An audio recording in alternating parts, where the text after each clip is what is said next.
నమస్తే, welcome to our channel. నేను పద్మిని. ప్రస్తుతంతో పాటు ప్రముఖ న్యూమరాలజిస్ట్, ప్రముఖ ఆధ్యాత్మికవేత్త, లక్ష్మీ నరసింహస్వామి ఉపాసకురాలు శ్రీమతి స్రవంతి గారు మనతో పాటు ఉన్నారు. మాట్లాడదాం.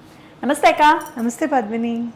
అక్క, యూట్యూబ్ అనేది ఎంత పెద్ద వేదిక అయిపోయింది అని అంటే, అసలు మారుమూల గ్రామాల్లో ఉన్న వాళ్ళకు కూడా ఒకవేళ వాళ్ళు టాలెంటెడ్ అయితే కనుక దాన్ని షోకేస్ చేయడానికి ఒక చాలా అద్భుతమైనటువంటి ప్లాట్ఫామ్ యూట్యూబ్ అని చెప్పడంలో ఎటువంటి సందేహం లేదు. అయితే దీన్ని చక్కగా సద్వినియోగం చేసుకునే వాళ్ళు ఉన్నారు, దీని ద్వారా చాలా ఎక్స్ప్లాయిట్ చేసే వాళ్ళు కూడా ఉన్నారు.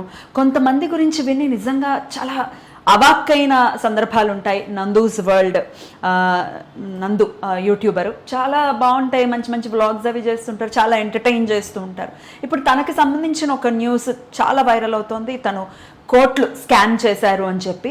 ఏంటి అసలు నేపథ్యం, దీన్ని ఎట్లా చూడొచ్చు అక్క? ముందు అసలు ఫేమ్ ఎలా వస్తుంది అనేది హారోస్కోప్ ప్రకారంగా చెప్దాం పద్మిని. హారోస్కోప్ ప్రకారంగా ఇలా కెమెరా ముందుకు వచ్చి నేమ్ అండ్ ఫేమ్ వచ్చింది అని అంటే రాహు వల్ల వస్తుంది. రాహు ఎలాంటి వాడు, చాలా మాయ చేస్తాడు. మాయ మనకు వచ్చిన నేమ్ అండ్ ఫేమ్ని మనం ఎలా కాపాడుకుంటామా అని చెప్పి నిజంగా చెప్పాలంటే బిస్కెట్స్ వేస్తాడా అనిపిస్తుంది నాకైతే. నా దగ్గరికి కూడా చాలామంది వస్తారు.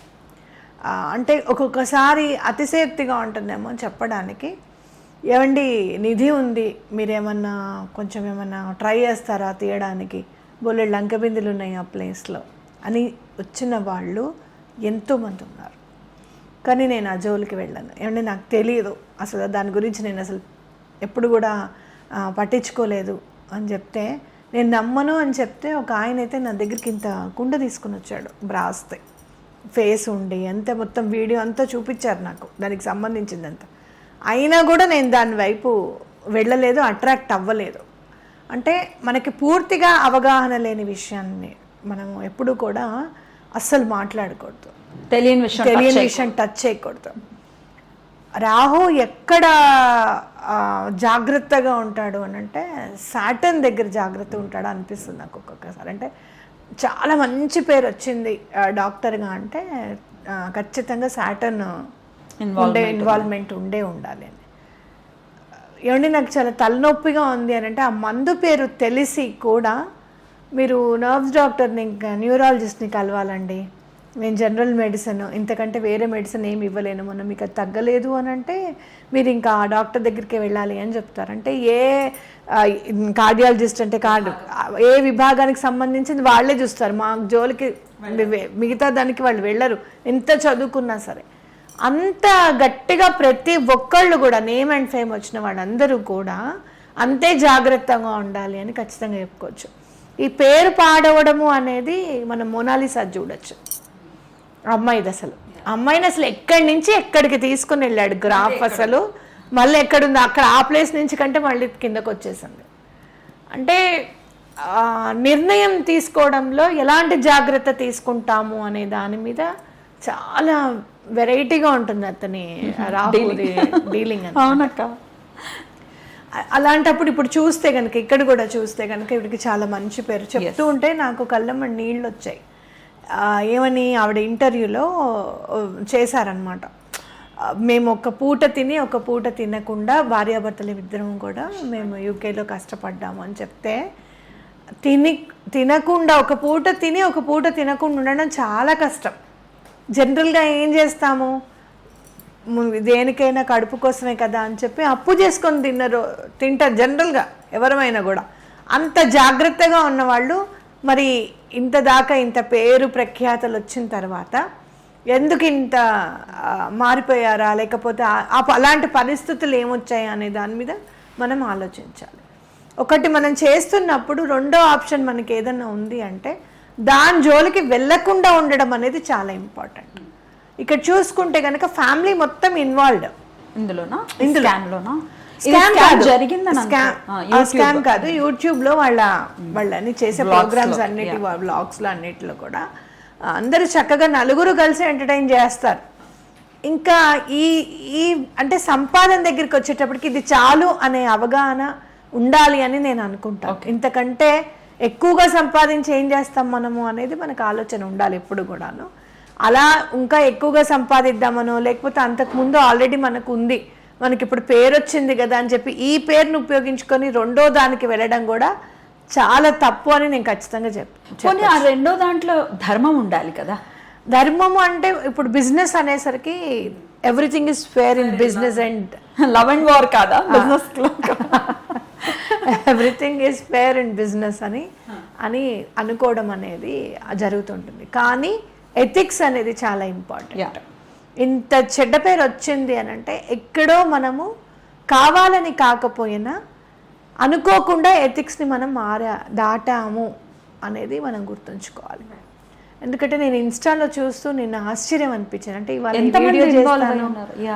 ఇవాళ ఈ వీడియో చూస్తున్నాను అంటే ఆయన అడిగిన క్వశ్చన్స్ ఆశ్చర్యం అనిపించింది. మీరు అసలు అలా ఎలా తీసుకున్నారు, మీకు కంపెనీలు ఎందుకు? వీళ్ళు కంపెనీస్ ఒక 10 కంపెనీస్ పెట్టారట. అందులో 6 కంపెనీలు వీళ్ళు దాంట్లో ఆల్రెడీ వీళ్ళు వర్క్ చేస్తున్నారు అనమాట. అంటే 4 ఏమో కంపెనీలు డిజాల్వ్ చేశారు. ఈ 6 వీళ్ళిద్దరూ పార్ట్నర్స్ అనమాట, డైరెక్టర్స్ అనుకో. ఇంకా నాకున్న అవగాహన ప్రకారం కంపెనీ ఏదైనా రిజిస్టర్ అయి ఉంటే యూకేలో ఎవరినైనా జనాల్ని తీసుకొని రావచ్చు అనమాట. వర్క్ పర్మిట్ అనేది ఉంటుంది. ఆ వర్క్ పర్మిట్ మీద జనాల్ని తీసుకురావచ్చు. ఆ వర్క్ పర్మిట్ ఇవ్వాలి అంటే వీళ్ళు అమౌంట్ ఛార్జెస్ చేస్తారు కదా, ఒక్కొక్కళ్ళకి ఆల్మోస్ట్ ఒక 10 lakhs అట్లా అని తీసుకుంటారు వర్క్ పర్మిట్స్ కోసం అని.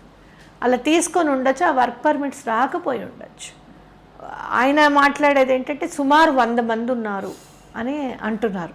మరి సుమారు 100 మంది అని అంటే మనం చూసుకుంటే కనుక నిన్నగాక మొన్న మంగ్లీ విషయంలో కూడా ఇదే జరిగింది కదా. నేమ్ అండ్ ఫేమ్ ఉంది ఆ అమ్మాయికి. మళ్ళీ రియల్ ఎస్టేట్ వ్యాపారంలోకి వెళ్ళడం, వాళ్ళు ఎవరో నాకు తెలియదు అనడం, ఆ ప్రూఫ్ వచ్చిన తర్వాత వాళ్ళ తోటకు ఊరికేనే వెళ్ళానడం. నువ్వు ఊరికేనే వెళ్ళావా, ఊరికేనే వెళ్తే నువ్వు నైట్ డ్రెస్ వెళ్తే ఎందుకుంటావు, క్లోజ్ వాళ్ళ దగ్గరే కదా మనం అట్లా అంత ఫ్రీగా ఉండేది, నీకు ముందే తెలుసు అనమాట అని చెప్పి రావడం, ఇవన్నీ మనం చూస్తూనే ఉన్నాం.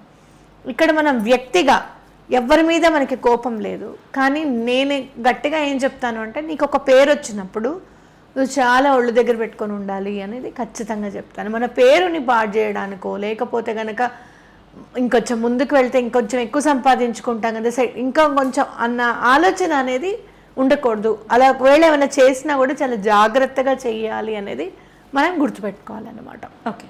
అయితే ఇక్కడ నేను 2 ఇన్స్టా వీడియోస్ చూసి నేను అవగాహనకు వచ్చింది ఏంటి అని అంటే వీళ్ళు ఎవరి దగ్గర అమౌంట్ని ఛార్జ్ చేసి ఇది చేశారు అని 6 months బిఫోరే వచ్చింది. ఇది 6 months బిఫోరే నందు కూర్చొని మా పేర్లు పాడు చేయాలన్న ఉద్దేశంతో పనారా పెయిడ్ మీడియా అంటే పెయిడ్ డబ్బులు తీసుకుని మరి మా పేరు పాడు చేయాలని చెప్పి చూస్తున్నారు అని చెప్పినప్పుడు అప్పుడన్నా జాగ్రత్త పడి ఉంటే ఇంత దూరం వచ్చేది కాదు అనేది నేను నమ్ముతున్నాను. అయితే ఇంకో ఆయన మాట్లాడిన సెకండ్ వీడియో ఇప్పుడు వచ్చేటప్పుడే చూశాను ఇన్స్టాలో సజెషన్లో వస్తే. ఏంటి అని అంటే అతను ఏమంటాడంటే మీరు ఒకవేళ మీరు మహిళా కార్డు వాడుతున్నారు కదా, మహిళలను ఇట్లా ఏడిపిస్తున్నారు, నేను లేడీనని ఇలా అంటున్నారని, నేను మీ వారితో మాట్లాడతాను అంటే మీరు ఎప్పుడు కూడా యాక్సెప్ట్ చేయలేదు. 2 times మీరు కాల్ ఇవ్వలేదు, మాట్లాడలేదు, నాతోనే మాట్లాడండి అని అన్నారు.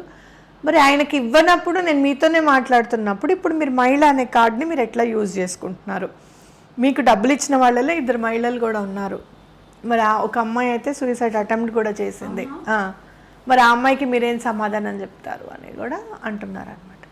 అయితే ఏది ఏమైనా కూడా ఈ నేమ్ అండ్ ఫేమ్ వచ్చిన తర్వాత మాత్రం డబ్బు విషయంలో నేను చూసింది ఏంటంటే ఎవరి డబ్బు అన్యాక్రాంతంగా తీసుకోవడం కానీ, ఎవరి డబ్బు ఎంత చిన్నదైనా పెద్దదైనా కూడా సమాధానం అనేది చెప్పాలి అనేది ఖచ్చితంగా అకౌంటబిలిటీ ఉంటుంది కదా, ఖచ్చితంగా దాన్ని బద్దులై ఉండాలి దానికి. ఇప్పుడు నేను చాలా ఇదివరకు చాలా గుర్తుపెట్టుకున్నాను, నువ్వు కూడా ఆశ్చర్యపోయేదాన్ని.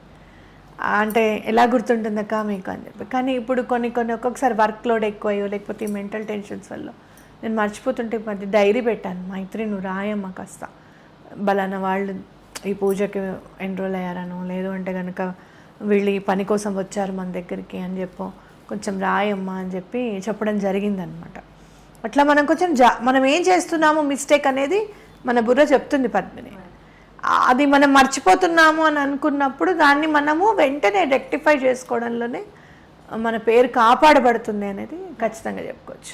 నిజాలు అనేవి ఖచ్చితంగా బయటికి వస్తాయి. అయితే ఒకవేళ అన్యాయం జరిగి ఉంటే గనక వాళ్ళకి ఖచ్చితమైన న్యాయం జరగాలి. ఎవరైతే డబ్బులు కట్టున్నారో మోసపోయామని సూసైడ్ అటెంప్ట్ చేయడం అంటే it is not a small thing.